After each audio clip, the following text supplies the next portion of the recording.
I'm gonna make him an offer he can't refuse.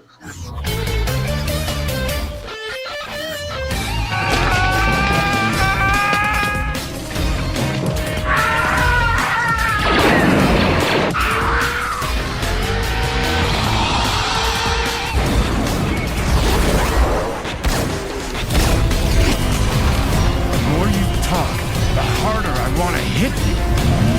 I'm happy because of being here today. Fuck you.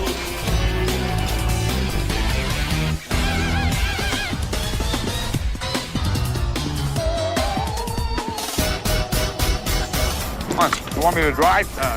You're supposed to be suicidal, remember? I'll Anybody drive. a drive? Get in the car. Fucking shit. Fuck me in the fucking ass. Fuck you, you fucking stupid cunt.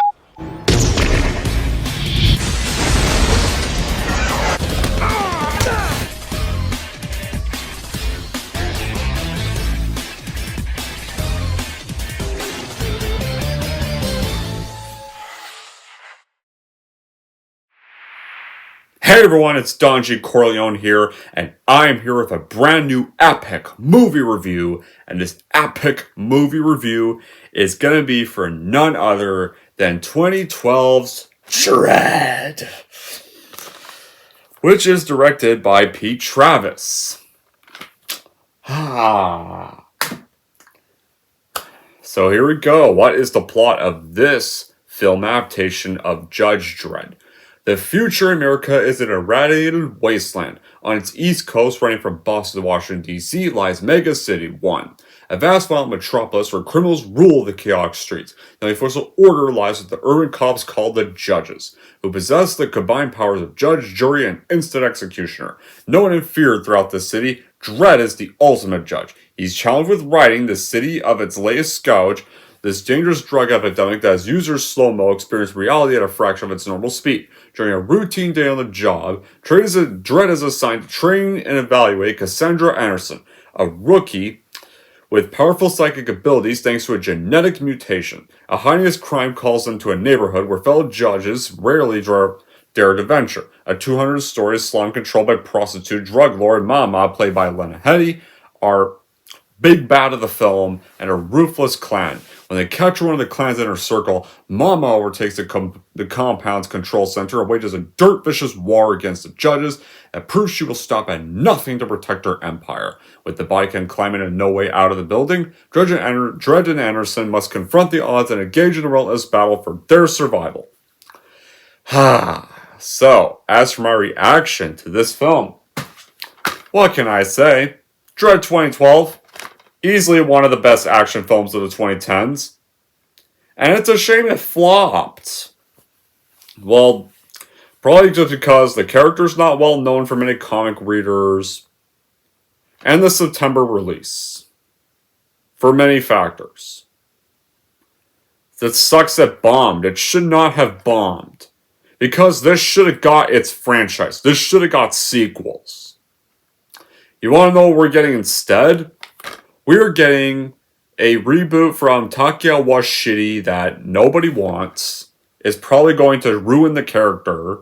Is probably going to be like Thor Love and Thunder and turn Dredd into a joke. Fuck that. I wanted sequels to this. Like this could have been a great franchise. But no. Sadly we can't have that. No. It didn't make money. No one went to see it, sadly. This is the film what the 1995 Stallone film should have been in the first place. The closest thing we'll get to a Judge Dredd film starring Stallone that's good are either Cobra or Demolition Man. This movie is the actual proper adaptation of Judge Dredd. And if you think about it, this could be the closest you would get to a proper, better done reboot of RoboCop.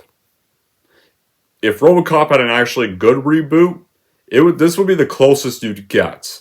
Not the RoboCop from 2014 with the black suits, and not that version. No.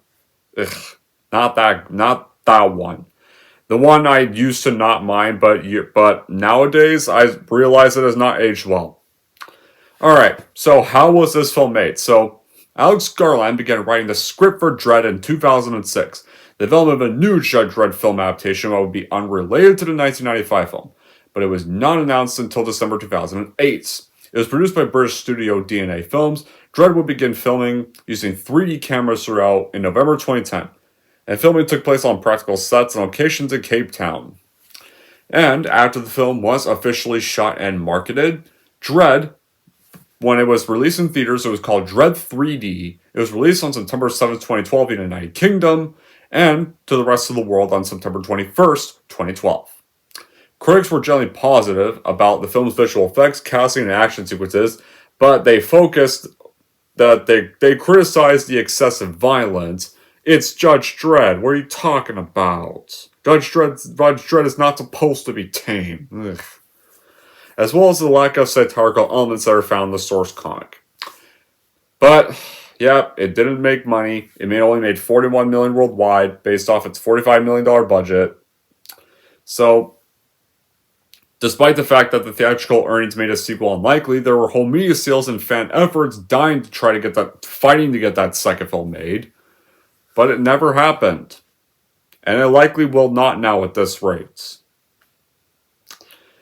Because this is a film, whenever I think of films that deserve sequels, this is always one of my biggest examples. I wish Karl Urban got to have his franchise of the character. So, let's get on with the good qualities and the story. What makes Dredd such an epic action film? This is a character that kicks ass. A version of the character that kicks ass. It's done better than the Stallone film. It's done more properly than the Stallone film. Stallone's Judge Dredd does not have that mark. Karl Urban's Dredd did. This is a film fans wanted after the bad 1995 film. And that's what they got here. Here, Dredd kills 50 people here. 100 bodies are everywhere. This is great action in the movie. There's lots of action and gore to keep anybody entertained. And before anybody knows that, they're at the end. It's definitely a must-watch for not only Judge Dredd fans, but action fans as well, who are not familiar with the character. The darkness and violence of the movie is how it's supposed to be. The action keeps building up throughout the movie. The action is well-paced and believable. There is not a single dull moment. It is very violent, which I like. I like that this is violent, and this is not all goofy. Remember this was back in the day when comic book films were taken seriously. Right here, and this was kind of one of the last few to feel like it was adopted from free will. Felt like it was adopted from free will in a way before the whole Marvel stuff. The Avengers kind of changed the comic book film industry forever because after that film had came out, more studios were starting to make their own cinematic universes. This was one of the last few rare times that a comic book film would be considered standalone. This film is such a badass. Judge Dredd, there's a bit where he shoots a bolt at the guy's face and melts his face. It's awesome. Or slow motion bullets go through a guy's face and you see the blood come out of his face. The slow motion works beautifully well. And this is how slow motion gets done in movies. It's how it should be done in movies. As soon as he kicks that door in, starts shooting people, you see the bullets cut up people. It's awesome visual effects. You have Lena Headey playing an epic badass villain. The villain you want to see get her comeuppance. You want to see Judge Dredd give her grisly end. And you get that at the end. It is her basic plot, but the thing is though, sorry. But it has a lot of interesting titles that make this movie the bleak and desolate sci-fi action that it is. And it being bleak is not a bad thing. Judge Dredd, as he is supposed to be, he's this non-stop justice machine. Happens to kill a high number of perpetrators. That's what a Judge Dredd movie should be. And you have good performances all around, and the storyline that's perfect for the production as a very excellent one. So how do we start off? So we start off in the future of the USA. That's this dystopic eradicated wasteland known as Cursed Earth. On the East Coast lies Mega City 1. It's a violent metropolis and 800 million residents, and 17,000 crimes get reported there daily every day. The only force that can stop it are the judges. They are the judges, the juries, and the executioner. The chief judge tasks veteran officer Judge Dredd with assessing potential recruit Cassandra Anderson, who had failed the aptitude test to become a judge, believing her powerful psychic abilities can help in the judge's failing war against crime. And Dredd agrees to the assignment, and he warns Anderson that any disobedience or incorrect sentencing or being disarmed will result in an automatic fail. And that's where it all kicks off. Like, you actually see Judge Dredd and a few other judges on this whole highway chase. Right, on this whole highway chase. It's an epic way to start the movie off. You've seen who Judge Dredd is, knowing the kind of role Judge Dredd plays. Before you get into our actual story here, like, the acting is perfect, a very good effort and direction. The effects are impressive and lines are unforgettable.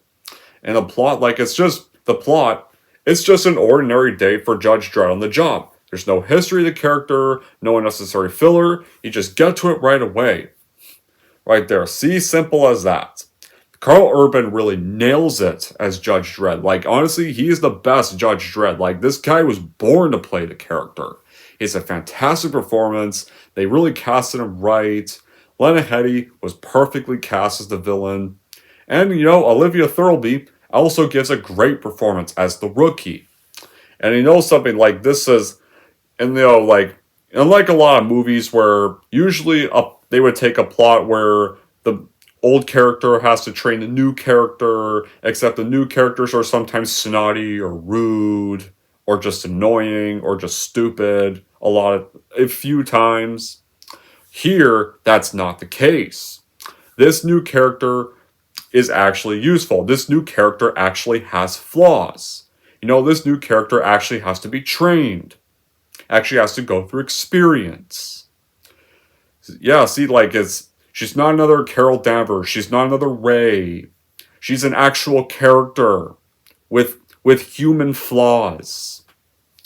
That's what also makes her great. You can see her kind of struggle in some of the assignments even, but also doesn't let that stop her. Okay, because she still masters it. She's still able to complete her tasks. She was also such a great character. I liked both these two on screen. They had great chemistry with one another.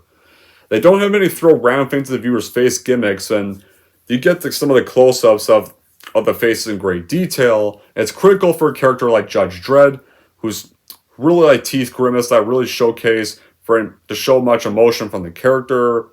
And of course, the thing is the villains are not a joke. The villains are serious. The villains mean business here. Lena Headey's character really means business, especially with the role of Mama, who's like a drug lord who actually clearly means business when she traps the two characters in the building where they spend the majority of the film. It's full of violence. It holds nothing back when it comes to the brutality. It gives off even more realistic vibes than any other version. So, now we meet our main big baddie, Mama, who resides in a two-story slum tower block called Peach Trees. She has 3 rogue drug dealers skinned and infused with slow-mo, this addictive new drug that reduces the user's perception of time to 1% of normal, and it throws them down to a tree from the top floor. So Dredd and Anderson arrive, and they investigate the deaths and learn the existence of Mama's drug den. And so, deciding to raid the den, they arrest Mama's henchman Kay, that Anderson physically detects was involved in the executions, and Dredd decides that he's going to go in for questioning. There was one person that shot at a judge, and you see Anderson a little hesitant to shoot him, but Judge Dredd says, no. Kill him, he tried to shoot a judge, that's automatic execution. And eventually, she caves in and shoots him. Right there. So, a movie like this today would be, I'll make it look like you died, you could go free. No. That's not here. She actually still acknowledges the crime and shoots him. He's still trying to shoot a judge, so he still gets punished. So, Mama's force in response to all this seized the tower security control room and sealed the building using its nuclear blast shields to prevent the judges from leaving or summoning help. And Mama also instructs the residents to kill the judges or hide. So Dredd and Anderson to confront dozens of armed thugs, and they go to the 76th floor where Mama and her men launch an assault with cannons that tear apart the walls and kill a lot of residents, but two judges are able to evade harm, and Dredd and Anderson go to this wall and summon backup. And so, Dredd is now angered by the innocent deaths that caused by Mama, And so, Dredd pretty much beats Kay to a vicious pulp. It turns out that she's desperate to prevent him from being interrogated, and Anderson then intervenes and torments Kay into revealing that Peach Trees was a center of slow-mo production and distribution. And all, Anderson recommends waiting for backup to arrive. Dredd decides that they need to pursue Mama and put an end to all this once and for all. Then some armed teens even come out and they confront the judges, and while they're distracted, Kay frees himself, disarms Anderson. And so, unfortunately, Anderson is captured and taken to the elevator to Mama's base on the top floor. And meanwhile, on the other hand, these two other judges, Volt and Guthrie, they arrive and support Dredd, but the computer expert from Mama convinces them that the blast doors are malfunctioning and they cannot be opened. And like, you can definitely see where this is going, this simple 96-minute long movie. There's good dynamics. Like, the plot itself can definitely be described like very nutshell-like. It's definitely done. The plot gets really described in the opening credits. The moving from scene to scene is so fast enough. It really gives the film a huge plus. The pacing is terrific. The whole film is the movement of Judge Dredd, his partner, in this whole complex. Like, most of the movie takes place in the complex. If you're wondering if the movie takes place anywhere else, no. Usually it's either them on the street, kind of them debriefing with each other, then they're in the complex, then they're trapped in the complex for a majority rest of the film. So, if you're wondering if it takes place anywhere else, if you have not seen the film, no, it does not. It takes place all in the complex. Majority of the film, like once they get on the road, they're in the complex for pretty much the rest of the film. And it has a frenzied pace to not let the viewer get bored. You have all the juicy shots, like when the rapid shots, whenever Judge Dredd fires at some people, some bullets go through their face in slow motion, blood spurts out of their faces. I can imagine how people must have felt when they went to go see this in 3D. Unfortunately, I wasn't able to go see this when it came out, but I can imagine that must have looked great in 3D because this was released in 3D. Right there. And this seems like the kind of 3D that would be done properly. It's very cool. It's got color correction. Makes the picture really pleasant to the eye. Like, heck, some of the ratio quality even feels very 80s and 90s like. While we don't know too much about Judge Dredd in the film, but we don't need to. We don't need to know who he is. Most of us already know who he is. It doesn't make the character less interesting or outstanding. It clearly shows that a good actor and screenwriter can make a character that you don't get much backstory of very colorful and textured. And that's the thing. Sometimes in some adaptations, you don't get backstories of people. Like, take a look at films like 1998's Blade. Now, yeah, you showed Blade being born, but you didn't see how he got, like, his half-vampire powers. No, like, after you saw the scene of him being born, you already saw him in action. They just describe how he kind of was found by Whistler, was kind of raised by Whistler. Yeah, it's the only backstory you get for Blade. That starts right away. Take a look at the Batman. You didn't see, because we already saw Bruce Wayne's parents get killed a dozen times in movies, they don't show it in that movie. He's already Batman as the movie starts. You don't always need a backstory for every single character. Right? You don't need to do that every single time. And when you lay down a different template to replace the one that was depicted in the bad Stallone film, that really gets accomplished well in the film. Heck, the musical score. I should have mentioned musical score. The musical score was also awesome. It really sits behind the scenes and it drives the film from one scene to another, right through the beginning to the end. It really captures the gritty, neon-drenched, crime-filled world of Mega City 1 in stunning detail. With all the slow motion effects, with all the colorful scenes, with all the action sequences, the sense of tension, and the suspense of the action scenes. So, while Dredd is working his way towards Mama, she calls in some corrupt judges. There's Judge Lex, there's corrupt Judge Kaplan, there's corrupt Judge Chen, there's corrupt Judge Alvarez, who enter the building. Kay immediately tries to execute Anderson with a log of a gun, but the scanner doesn't recognize him. The gun explodes, so his arm is destroyed, and Anderson is able to neutralize him. Then Anderson successfully frees herself and escapes, and kills Kaplan after reading her mind. And so, Dredd then finds all the corrupt judges, and realizing the corrupt reinforcements, he initiates this fight that kills Chen and Alvarez. Then Lex corners and wounds Dredd, but he is fatally shot by Anderson in a nick of time. And Judge Dredd is kind of shot almost here in this moment, but before this corrupt judge about to finish him off, Anderson shows up and saves him at the very last second. So Anderson then gets the access code to Mama's apartment from the mind of her computer, and then releases. And is released after viewing his memories of torture quiescent at Mama's hands.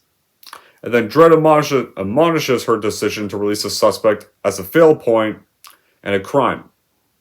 But Anderson, though, reminds him that she already failed the assessment by being disarmed, and the computer expert's really a victim. So they don't really. So that's kind of the one brief argument between them you kind of get, but it doesn't overhog up the film, and they know they have more important things to deal with right now. So the two judges to continue to infiltrate Mama's apartment.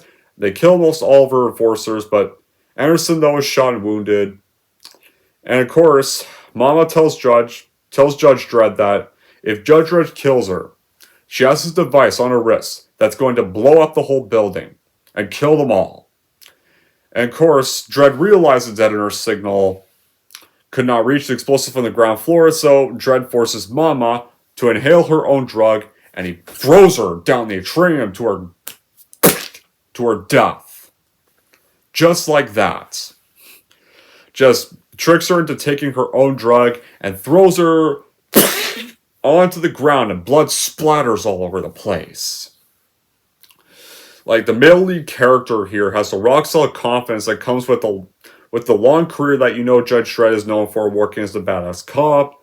He has to paratrain this young woman that's now training to enter the judge program with abilities, but no experience. You can see in her face that she's intimidated, scared, makes some serious mistakes, and is a little hesitant. But she has to learn and grow before she can hold her own, because guess what? She's actually a character with flaws. She's actually a character that actually has to go through training. See? Right here, because this is when apprentices were actually apprentices. Not characters that were just trying to hawk up the spotlight from the characters we're actually familiar with. Not like The Dial of Destiny, not like Kung Fu Panda 4, not like the new Star Wars sequel films. Yeah, the plot, is kind of more just an ordinary day in the life of Dredd, but it's an epic day because the movie was about Anderson's rookie test, and Alex Garland really wrote that well. You get some Easter eggs that would suit well for Judge Dredd fans, and the Dredd universe is realized so well here in the gritty, believable CGI shots, and the movie captures the mucky feeling of living in a no-future dystopia. You really feel like you're Dredd in some of these scenes, because Dredd's a tactical warrior that doesn't waste a step, and some of the sequences, like the door-breaching scene, the staircase shootout, the encounter with the corrupt judges that got sent by Mama, are well done. They border on mastery as well. And production value, even though there's some CGI in the film, most of the production value really feels so practical. It's little CGI, it's not much, and it's hardly noticeable, but the film is still practical, and it does the CGI very well. It's not half-assed, it's not lazy. And the look of the city of the future is accurate to the stories. Between kind of both our present we live, but also futuristic with the technologies that some of us still aren't familiar with. So, now we get on with the finale to how Dredd 2012 ends. So, how it all ends: order has been restored, Mama is dead, the slow-mo drug is destroyed. The judges can finally leave Peach Trees as reinforcements arrive. And Dredd tells Anderson her assessment is complete, and she surrenders her badge before leaving. So the chief judge shows up, asks Dredd if Anderson is a pass or fail. Judge Dredd responds that she is a pass. So, despite the fact that she almost kind of committed a fail mistake earlier, but Judge Dredd still decides that she has passed the program, and she is now an official judge. And so with that, Judge Dredd just drives off onto the road, and Anderson is pretty much shown with her helmet now, ready to join the other judges. I can't talk clearly. I don't care. I'm just so excited talking about this. But she's passed her test. She's going to join the other judges with her helmet in her hand. And Judge Dredd just drives off onto the road, ready to go stop some more crime. And that is the end of Dredd 2012. Another day come and gone for Judge Dredd. Another assignment complete. Anderson has passed her test. Is now joining the force. No sappy bullshit. Just simple. The end. Like that. The day is saved. The assignment is over. No more to tell. Judge Dredd then pretty much goes home for the day. Another day has come and gone for the character. All like that. Bravo. Now, does the movie have bad qualities?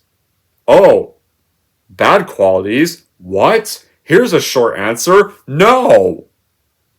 I don't have a single bad quality with this film, because I think it's one of the best comic book film adaptations not made by either Marvel or DC that would be up there with stuff like the Ron Perlman Hellboy movies and Team 1990. So yeah, Dredd 2012, it's so a movie worth watching, and I'm glad this movie was eventually really started to find its success after it flopped at the box office upon first release, because this is a movie that really deserves success. This is exactly the movie fans had been wanting in the first place. It took them years ever since they had to have that bad 1995 film, but it did take them till 2012, but they finally got to have it. And eventually on DVD sales, it got more recognized. So I'm glad it did. This film never gets old.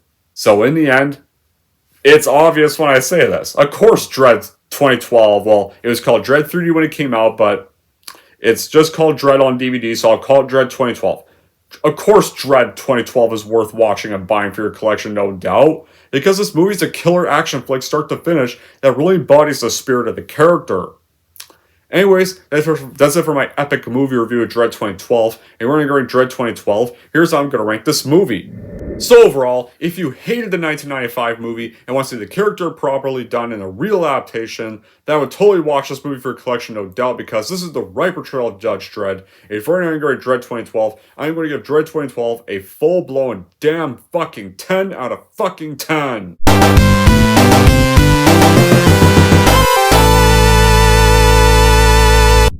Alright, there we go, guys. That wraps up my epic movie review for Dredd 2012. I know exactly where you go, buddy. Time to put you away. Now, even though I get a lot of comments that will say that they love the movie, I'm still gonna say it anyway. I want to know in the comments down below, regardless, about your opinions on Dredd 2012. And until then, guys, that will be it for this epic movie review. Thank you all for watching. If you like this, want to see more, don't forget to like and subscribe to Donji Corleone.